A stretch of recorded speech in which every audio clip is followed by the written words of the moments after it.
Assalamualaikum warahmatullahi wabarakatuh. Saya Lulu Ika Rahayu dari UPT SD Negeri 123 Gresik, calon guru penggerak angkatan 6.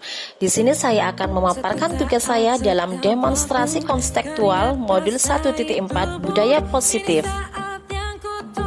Dengan fasilitator Ibu Dr. Anda Endang Murtiningsi MPD dan Bapak Agus Supriyanto SPD sebagai pengajar praktik saya. Tujuan pembelajaran khusus dari tugas demonstrasi konstekstual modul 1.4 adalah calon guru penggerak dapat mempraktikkan pemahaman mereka tentang penerapan segitiga restitusi dengan murid di sekolahnya. Dalam demonstrasi konstekstual kali ini, seorang calon guru penggerak akan mempraktikkan penerapan segitiga restitusi. Pengertian restitusi. Restitusi adalah proses menciptakan kondisi bagi murid untuk memperbaiki kesalahan mereka, sehingga mereka bisa kembali pada kelompok mereka dengan karakter yang lebih kuat menurut Gosen tahun 2004. Selain itu, restitusi juga adalah proses kolaboratif yang mengajarkan murid untuk mencari solusi untuk masalah dan membantu murid berpikir tentang orang seperti apa yang mereka inginkan dan bagaimana mereka harus memperlakukan orang lain menurut Chelsom Gosen tahun 1996. Ciri-ciri restitusi. Restitusi bukan untuk menebus kesalahan, namun untuk belajar dari kesalahan. Restitusi memperbaiki hubungan. Restitusi adalah tawaran, bukan paksaan. Restitusi menuntut untuk melihat ke dalam diri. Restitusi mencari kebutuhan dasar yang mendasari tindakan. Restitusi fokus pada karakter, bukan tindakan. Restitusi bersifat menguatkan. Restitusi fokus pada solusi dan mengembalikan murid yang berbuat salah pada kelompoknya. Adapun proses 3 tahapan didasarkan pada prinsip-prinsip utama dari teori kontrol, yaitu yang pertama, menstabilkan identitas, yang kedua, validasi tindakan yang salah, dan yang ketiga adalah menanyakan keyakinan. Dalam tugas kali ini, seorang calon guru penggerak disuruh buatlah skenario lengkap untuk melaksanakan praktik segitiga restitusi terhadap 2 kasus mengenai murid yang melanggar peraturan di sekolah Anda. Kasus pertama, pada waktu istirahat, Cindy mengambil uang di layar tasnya. Itu dikarenakan uangnya sudah habis sehingga tidak bisa beli jajan lagi. Kemudian ada salah satu temannya melaporkan Cindy ke Bu Lulu karena mengetahui peristiwa tersebut.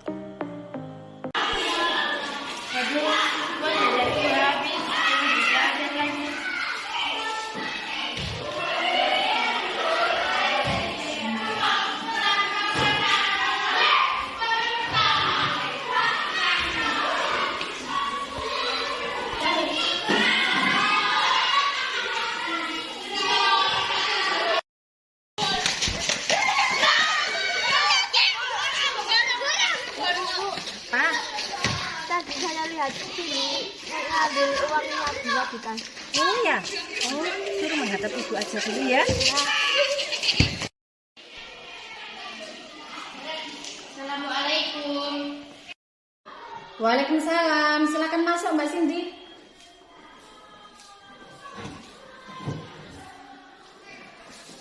Silakan duduk. Mbak Cindy tahu kenapa dipanggil Bu Lulu ke sini? Kenapa, Bu? Nggak tahu. Tadi Bu Lulu mendapat laporan dari temannya Mbak Cindy kalau Mbak Cindy ngambil uangnya gila di tas. Betul apa enggak? Iya. Iya. Itu kira-kira perbuatan baik atau tidak baik? Tidak baik. Baiklah Mbak Cindy, setiap manusia itu pasti pernah melakukan kesalahan. Jadi bukan Mbak Cindy saja, karena tidak ada manusia yang sempurna. Bu Lulu juga pernah melakukan kesalahan, temannya Mbak Cindy juga pernah melakukan kesalahan. Bu Lulu panggil Mbak Cindy ke sini itu tidak mencari masalah atau menyalahkan Mbak Cindy, tidak. Karena di sini kita akan melakukan restitusi untuk mencari solusi yang tepat atas permasalahan yang telah Mbak Cindy lakukan tadi, yaitu mencuri uangnya Mbak Dila. Tentunya Mbak Cindy punya alasan tersendiri kenapa melakukan hal tersebut. Soalnya uang sakuku habis, Bu. Uang sakunya habis dibuat jajan semuanya. Jadi masih lapar gitu. Iya. Terus sampai kepikiran mencuri uangnya Mbak Dila tadi ya. Mbak Cindy nggak takut ketahuan tadi? Iya, Bu, takut. Takut. Iya, akhirnya ketahuan temannya tadi ya, terus melaporkan ke Bu Lulu. Jadi kalau Mbak Cindy itu dikasih uang saku sama orang tuanya itu Mbak Cindy harus bisa memanage keuangan tersebut. Jajannya berapa? Sebelum masuk sekolah ini saya jajannya berapa? Nanti istirahat berapa? Jadi tidak langsung dihabiskan. Ya. Apa yang Mbak Cindy yakini? Keyakinan kelas. Mbak Cindy meyakininya. Nilai-nilai kebajikan apa yang Mbak Cindy yakini dari keyakinan kelas kita kemarin? Beriman dan takwa kepada Tuhan Yang Maha Esa serta berbuat jujur. Serta jujur, ya, beriman dan bertakwa kepada Tuhan Yang Maha Esa serta jujur. Kalau kita beriman dan bertakwa kepada Tuhan Yang Maha Esa, kita tentunya takut ya kalau kita melakukan hal-hal yang negatif, karena kita merasa selalu dipantau sama Allah ya.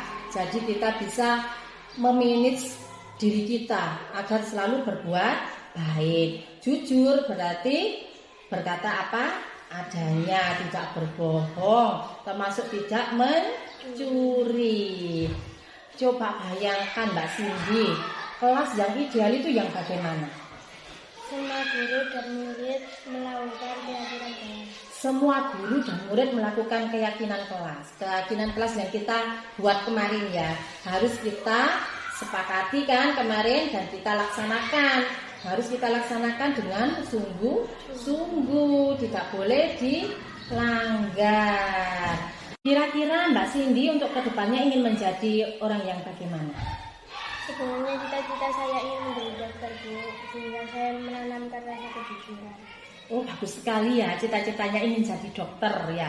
Terus menanamkan rasa jujur, juga harus punya akhlak mulia, karena seorang dokter juga harus lurus ya, bicaranya harus sopan santun, akhlaknya harus bagus ya. Terus harus jujur memberikan obat dengan baik kepada pasien. Tidak boleh minta uang kepada pasien bayaran segini untuk menanganinya, itu kan berarti nggak jujur. Kira-kira Mbak Cindy mau mengatasi masalah yang Mbak Cindy lakukan tadi atas perbuatan Mbak Cindy yang mencuri uangnya Dila tadi? Tahu. Rencananya apa yang akan dilakukan oleh Mbak Cindy? Saya akan meminta maaf kepada Dila dan mengembalikan uangnya, serta tidak akan mengulangi kesalahan lagi. Ya, baik. Dimulai kapan? Sekarang ya. Nanti setelah dari sini ya Mbak Cindy langsung ke Dila minta maaf dan mengembalikan uangnya Dila supaya anaknya bisa jajan ya. Ya, baiklah. Sekarang kembali ke kelasnya. Assalamualaikum. Waalaikumsalam. Nama saya Cindy, saya kelas 6. Setelah melakukan restitusi bersama Bu Lulu, saya merasa senang dan tenang karena saya mendapat solusi dari semua permasalahan yang saya perbuat. Terima kasih Bu Lulu. Kasus yang kedua, seorang anak kelas 4 bernama Jelita sedang mencontek temannya ketika mengerjakan soal PTS di kelasnya. Itu dikarenakan tidak belajar di rumah sehingga dia tidak bisa menjawab soal yang ada dalam PTS tersebut. Soalnya kan sudah Ibu bagikan ya. Jangan lupa ditulis namanya, nomor absennya, dikerjakan dengan teliti ya. Jangan sampai mencontek temannya ya. Dikerjakan sendiri ya, harus mandiri ya, sesuai dengan keyakinan kelas kita.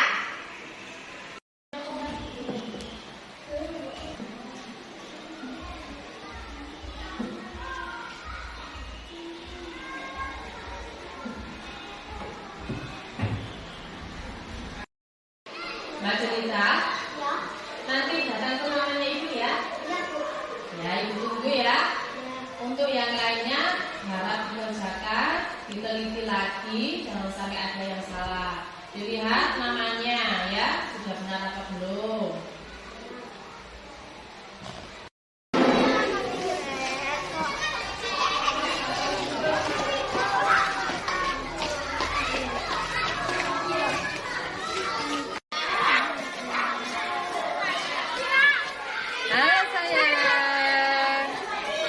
Masih ingat ya, suruh Bu Lulu menghadap ya? Iya. Tahu kenapa kok dipanggil Bu Lulu? Nggak tahu. Tadi waktu Bu Lulu di kelas menghadap tadi ya, Bu Lulu lihat itu Mbak Jelita kok mencontoh punyanya Mas Januar. Bener apa enggak?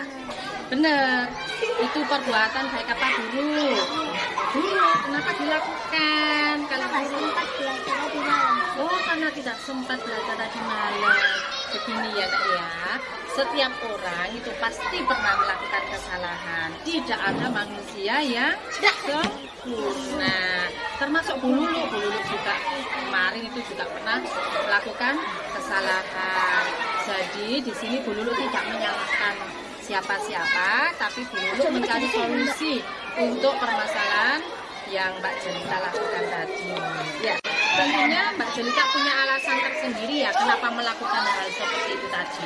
Punya Bu. Apa? Belajar. Oh, sehingga menyontek Januar. Kenapa kok bisa sampai lupa belajar? Oh, ketiduran. Kenapa kok sampai ketiduran? Kecapean ya. Kira-kira ada langkah efektif nggak untuk Mbak Jelita? Apa sayang? Iya, belajar lebih giat lagi ya. Apa yang Mbak Jelita yakini? Keyakinan kelas. Mbak Jelita meyakininya. Iya Bu. Nilai-nilai apa yang Mbak Jelita yakini? Kejujuran dan kemandirian. Kejujuran dan kemandirian bagus sekali, itu benar sekali ya. Contohnya tadi pada waktu mengerjakan soal PTS harus dikerjakan sendiri, itu berarti mandiri karena mengerjakan sendiri.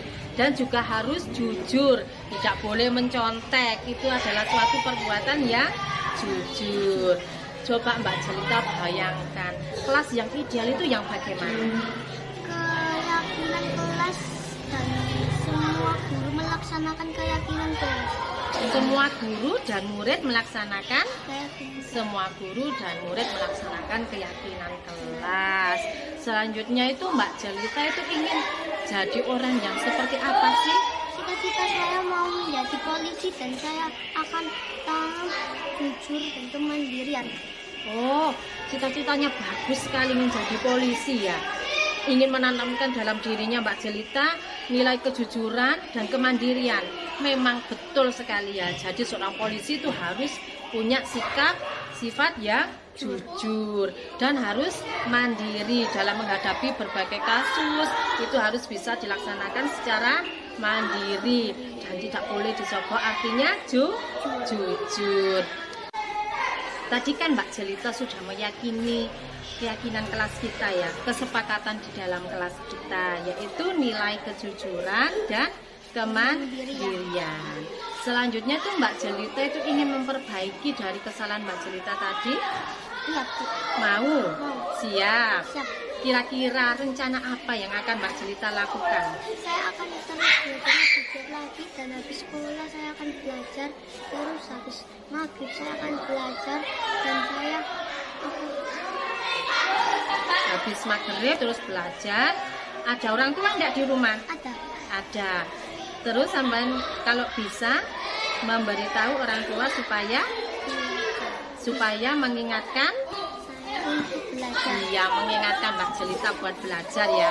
Jadi harus selalu siap, selalu berusaha untuk belajar lebih giat lagi dan lebih giat lagi ya. Pulang sekolah dilihat jadwal pelajarannya, terus dibuat belajar, ada PR apa enggak, besok ulangan apa enggak, harus terus belajar. Dan jangan lupa ya bilang sama orang tua supaya mengingatkan untuk Belajar. Siap? Siap. Siap meyakini kelas kita? Siap. Siap melaksanakannya? Siap. Tas dong. Nah, bagus sekali. Dah, kembali ke kelas. Nama saya Jelita, saya kelas 4 SD. Setelah melakukan restitusi dengan Bu Lulu, saya merasa lebih bahagia dan nyaman. Saya menemukan solusi yang tepat untuk permasalahan yang saya telah buat. Terima kasih Bu Lulu.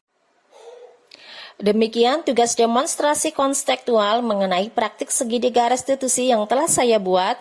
Terima kasih. Wassalamualaikum warahmatullahi wabarakatuh. Guru bergerak Indonesia Maju. Salam guru penggerak.